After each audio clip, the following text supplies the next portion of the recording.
Bonjour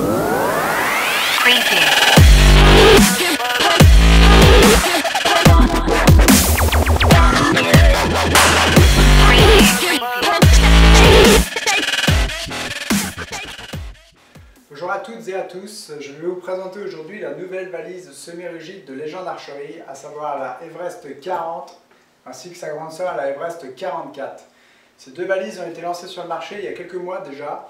Certains d'entre vous ont pu la découvrir lors du tournoi européen de Nîmes sur certains des stands des revendeurs ou des importateurs, chez vos revendeurs favoris ou entre les mains d'un collègue archer. Donc comme vous pouvez le voir, la Everest se décline en deux versions, la 40 et la 44. Pourquoi? Tout simplement pour répondre aux besoins de tous les archers. Les archers qui disposent d'arcs cibles un petit peu plus grands vont préférer la Everest 44, alors que les tireurs qui ont un arc plus compact préféreront la 40 et limiteront ainsi l'encombrement. Comme vous pouvez le voir, donc, ces deux valises présentent un look assez sobre au noir. Elles se différencieront par deux éléments. Premièrement, les flocages du nom, Everest 44 ou Everest 40 sur la poche supérieure ainsi que sur les côtés. Deuxième point de différenciation, les bandes et les zips que vous voyez ici sur le dessus et là, donc en gris foncé pour la 40, en gris clair pour la 44. Alors que les concurrents utilisent exactement la même esthétique pour leurs grandes et petites valises, Légende Archerie a choisi de les floquer et de bien les différencier. Cela vous évitera par exemple de vous tromper lors de l'achat et de partir avec la mauvaise valise. Je parle de la concurrence et lorsque l'on regarde la valise, on voit deux points qui se distinguent des autres valises justement sur le marché. Premièrement, les trois poches qu'il y a sur le dessus de la Everest. Ces trois poches permettent de ranger différents effets personnels dont on a besoin à portée de main. Des clés, un portefeuille, peut-être une bouteille d'eau, un imperméable, sa licence, bref, tous les éléments dont vous avez besoin rapidement sans avoir à ouvrir la valise ou à chercher dans un sac à dos ou une pochette. Deuxième point qui permet de différencier la Everest des valises actuellement sur le marché, les poignées sur le dessus de la valise. À première vue, on peut se demander à quoi servent ces deux poignées, mais à l'usage, on se rend compte qu'elles sont très pratiques puisque lorsque vous allez charger votre voiture, un minibus ou même dans les transports en commun, vous allez utiliser ces deux poignées et cela va vous faciliter voilà, le chargement. Vous ne vous ferez pas mal au dos, vous n'aurez pas à manipuler la valise avec les coins ou les poignées latérales. Bref, c'est très appréciable. Donc je vous parle de ces deux poignées. Je peux également parler de la poignée qui est ici sur la tranche qui permet de porter la valise le long du corps. Également la poignée qui est sur le dessus qui permet de traîner la valise derrière soi lorsque l'on la fait rouler. Maintenant concernant les dimensions, bien entendu ce qui est un point essentiel, vous trouverez les dimensions des deux valises sur le site de Légende Archerie. Les dimensions de la Everest 44 sont les suivantes: 44 pouces de longueur par 15 pouces de largeur par 8 pouces de profondeur. Ces dimensions sont les mêmes pour sa petite sœur la Everest 40, sauf que nous avons 40 pouces de longueur. J'insiste sur le fait que ces dimensions sont des dimensions internes utiles, celles que vous allez utiliser pour savoir si votre arc rentrera dans la valise. Je vous parlais il y a quelques secondes du transport. Certaines personnes m'ont demandé les mesures extérieures de ces valises. Pourquoi? Tout simplement pour savoir si elles allaient tenir dans vos voitures. Ces dimensions extérieures ne sont pas encore sur le site de Légende Archerie. Je peux vous les donner à titre indicatif. Donc sur la Everest 44, nous sommes sur 121 cm de longueur, ce qui comprend les roues et la poignée, par 42 cm de largeur, par 25 cm de profondeur. Ces mesures sont prises à vide et elles peuvent bien entendu être étendues, notamment pour la profondeur, si vous chargez beaucoup la valise. Pour la petite, ce sont exactement les mêmes dimensions, sauf que l'on retire 10 cm en longueur, ce qui nous amène à 111 cm de long. Maintenant, pour finir sur les mensurations, les dimensions de ces deux valises Everest 40 et 44, passons au poids. Nous sommes à 6,4 kg pour la Everest 44 et 1 kg de moins, donc 5,4 kg pour sa petite sœur, la Everest 40. Passons maintenant à l'intérieur de la valise afin de vous montrer tous les rangements disponibles. Donc, bien entendu, comme sur toutes les valises Légende Archerie ou ce type de valise, nous disposons de 2 zips pour une ouverture double. Ces 2 zips sont équipés d'un petit anneau qui permet de sécuriser tous les effets personnels et le matériel grâce à ce type de cadenas, donc un cadenas à code ou un cadenas à clé, ce qui est bien pratique lorsqu'on voyage. Donc l'ouverture se fait comme ci suit. J'insiste sur le fait également que les zips glissent très facilement et ne forcent pas, ce qui devrait étendre leur durée de vie. L'intérieur de la valise se divise en 2 parties. La partie supérieure, dans laquelle vous allez mettre tous vos accessoires et différents outils, et la partie inférieure, dans laquelle vous mettrez votre arc. Voici la partie inférieure. Donc, comme vous pouvez le voir, elle dispose d'un fond un petit peu feutré qui accueille 6 scratchs, 6 velcro de ce type. Ces velcro pourront être disposés tout autour de l'arc afin de le sécuriser dans le fond de la valise et éviter qu'il bouge pendant le transport. La valise est livrée avec ces 2 pochettes triangulaires zippées. Ces pochettes vous permettront de ranger différents objets, des outils, peut-être une presse d'arc, et se mettront dans la courbure des branches.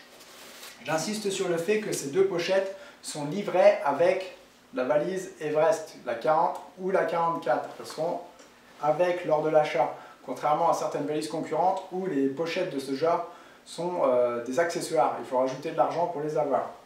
Autre point très pratique au sujet de ces 2 petites pochettes, lorsque l'on utilise à la fois une valise de ce type et peut-être une housse un petit peu plus légère et compacte, vous pourrez très simplement transvaser vos outils grâce à ces 2 petites boîtes de l'une à l'autre, ce qui vous évitera d'oublier des choses lorsque vous changez de valise ou de housse. Donc une fois votre arc sécurisé dans le fond de la valise, il y a cette feuille intercalaire en mousse qui va venir le protéger, et vous pourrez poser un second arc pour les tireurs qui ont un 2e arc, ou tout type d'effet personnel, des chaussures, des vêtements, un parapluie, peut-être même un trépied de longue vue. Donc vous pourrez tout mettre au-dessus et tout sera protégé. Donc passons maintenant à la partie supérieure de la valise, celle où vous mettrez tous les accessoires de l'arc et vos outils. Elle se divise en 3 parties, une partie pour le tube à flèche et éventuellement ranger une stabilisation, et 2 parties avec des filets. Comme vous pouvez le voir, ces poches sont assez grandes. Vous pourrez ranger une boîte de protection pour votre viseur, peut-être des latéraux, une boîte à outils, du matériel de rechange et même une longue vue. La 3e partie, au-delà des 2 filets de rangement, est la partie qui contient le tube à flèche. J'insiste encore une fois sur le fait que Légende Archerie a pensé à tout et livre avec sa valise le tube à flèche. Pas besoin de le racheter en tant qu'accessoire. Donc c'est vraiment appréciable. J'apprécie cette partie et la façon dont elle a été conçue, puisqu'on n'a pas utilisé un zip. Légende Archerie n'a pas utilisé de zip, mais bien des scratchs qui permettent premièrement d'avoir accès plus rapidement à son tube à flèche et sa stabilisation, mais deuxièmement, ce qui supprime un zip, et les utilisateurs de ce type de valise savent que les zips sont souvent ce qui casse en premier et le plus fragile. Donc il y a un élément en moins qui pourrait casser. Enfin, pour terminer sur l'intérieur de la valise, je reviens sur le revêtement bleu que vous voyez ici, qui rappelle un petit peu le bleu à l'extérieur du 44 et du 40. Ce revêtement permettra de garder votre arc au sec et évitera à l'eau de pénétrer dans la valise. Donc voici pour l'intérieur. Vous trouverez lors de l'achat de la valise, la 44 ou la 40, à l'intérieur ou dans une des poches externes, cette sangle qui est livrée avec. Donc, je vous ai parlé tout à l'heure des poignées latérales et du dessus, également des poignées ici pour pouvoir charger, on va dire, la valise. Ceci est un 3e mode, on va dire, d'utilisation, puisque au lieu de traîner la valise, au lieu de la porter contre soi, vous pourrez également la mettre sur votre épaule grâce à cette sangle. La sangle est dotée d'attaches et de boucles en métal, ce qui va la rendre, je pense, indestructible. La partie venant se loger sur l'épaule est molletonnée, est assez épaisse, assez confortable, avec un revêtement de type néoprène. Puisque je parle des matières utilisées pour cette valise, j'insiste sur le fait également qu'elle est qu'elle est faite en nylon très épais et très solide. À moins de mettre un coup de cutter dedans, je pense qu'elle est assez indestructible. En tout cas, lorsque l'on en prend soin, il n'y a pas de problème. Au niveau des poignées, toujours sur la durabilité, en plus d'un brodage des différentes sangles et poignées, les gens d'archerie ont tenu à mettre des rivets, comme vous pouvez le voir ici et là, mais également sur les poignées supérieures et toutes les différentes attaches. Donc aucun moyen d'arracher ces différentes poignées. Donc la sangle, encore une fois, viendra se clipser ici et là pour être portée à l'épaule. Donc maintenant que j'ai fait le tour de ces différents modes de transport, je vais parler du principal, c'est-à-dire les roulettes, puisque ce type de valise est destiné à être traîné derrière soi grâce aux roulettes. Les roulettes utilisées par les gens d'archerie ont une structure interne en plastique, mais une structure externe en gomme, contrairement à d'autres valises qui sont totalement en plastique et de moindre qualité. Les gens d'archerie mentionnent sur son site internet qu'il est possible de changer ces roues au cas où vous en venez à bout. À mon avis, il vous faudra un petit moment pour les fatiguer, mais sachez qu'il est possible de les changer. L'armature autour de ces roues est assez épaisse et devrait absorber pas mal de chocs. Très important, le passage de roue qui est souvent le point faible des valises de ce type. Ici, le passage de roue a été renforcé grâce à une plaque en plastique qui a été rivetée. C'est-à-dire que lorsque vous allez rouler sur des terrains un petit peu accidentés, peut-être des cailloux, ou même pour ceux d'entre vous qui aiment monter et descendre des trottoirs, la plaque en plastique viendra vraiment protéger le bas de la valise et évitera qu'elle se perce. Donc voici pour ces détails. Vous vous rendrez compte lors de l'utilisation de cette valise que grâce à ses poches et grâce à sa contenance, vous allez mettre beaucoup de choses dedans. C'est quelque chose qui arrive très souvent, on ne se rend pas compte à quel point on peut charger ce type de valise et à quel point elle peut devenir lourde.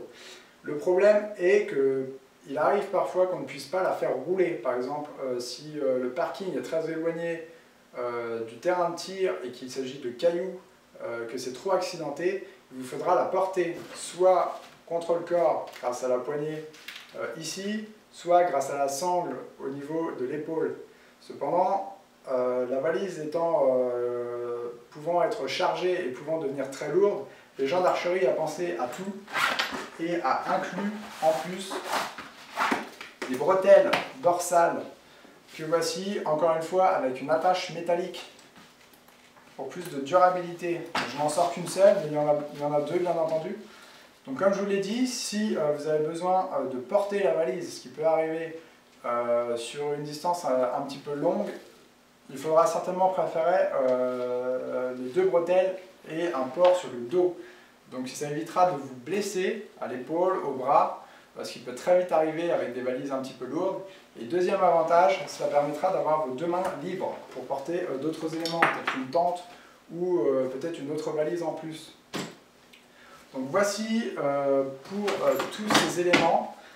J'utilise personnellement la Everest 44 depuis quelques mois. J'ai attendu avant de faire cette vidéo pour avoir un avis très objectif sur la valise, pouvoir l'éprouver un petit peu, voir comment elle vieillissait, surtout au niveau des zips, des roulettes et des différentes poignées. J'utilisais auparavant la housse Legend Archery Double 2 que j'ai déjà pu vous présenter, qui a maintenant plus de 2 ans et demi et qui ne montre pas de gros signes de faiblesse. Elle est toujours en activité et fonctionne très bien. Cette valise a quelques points améliorés, par exemple la sangle avec les attaches métalliques, des rivets en plus au niveau des poignets. Tous ces éléments vont rendre la valise encore plus durable. Vous allez pouvoir la garder pendant un bon nombre d'années.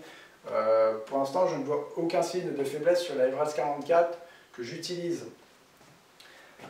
Donc voici, pour moi, j'ai vraiment un avis très positif sur cette valise.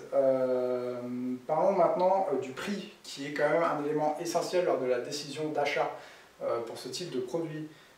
J'ai pu faire le tour des catalogues et sites internet des différentes archeries françaises. Les prix varient, mais j'ai noté en moyenne, on va dire, un tarif de 140 € pour la Everest 44. Il y a du plus, il y a du moins, bien entendu, en fonction des archeries. Comptez 10 € de moins pour la Everest 40, puisqu'elle est plus petite. Tout ceci nous amène quand même à un prix de 30 à 100 € inférieur par rapport à la concurrence, ce qui est quand même quelque chose de notable. Donc sans manquer de respect aux différents concurrents sur le marché qui produisent ce type de valise, je pense que la valise Everest 40 et la Everest 44 est le meilleur rapport qualité-prix du marché. J'ai pu noter ceci tout simplement en utilisant ma Everest 44, puisque de nombreux archers ont voulu la regarder, puisqu'ils ne l'avaient pas encore vue. Ils en ont rapidement fait le tour, m'ont demandé le prix et se sont rapidement dit que c'était vraiment pas cher pour une valise de cette qualité. Et ils ont tout de suite sauté le pas en s'en procurant une. Donc voici pour tous ces éléments. J'espère avoir pu répondre à toutes vos questions, peut-être anticiper d'autres questions que vous auriez pu avoir par la suite. Je vous encourage à tout de suite aller dans votre magasin favori si vous souhaitez la voir en vrai et la toucher de vos propres mains. Je vous remercie d'avoir regardé cette vidéo et je vous dis à très bientôt.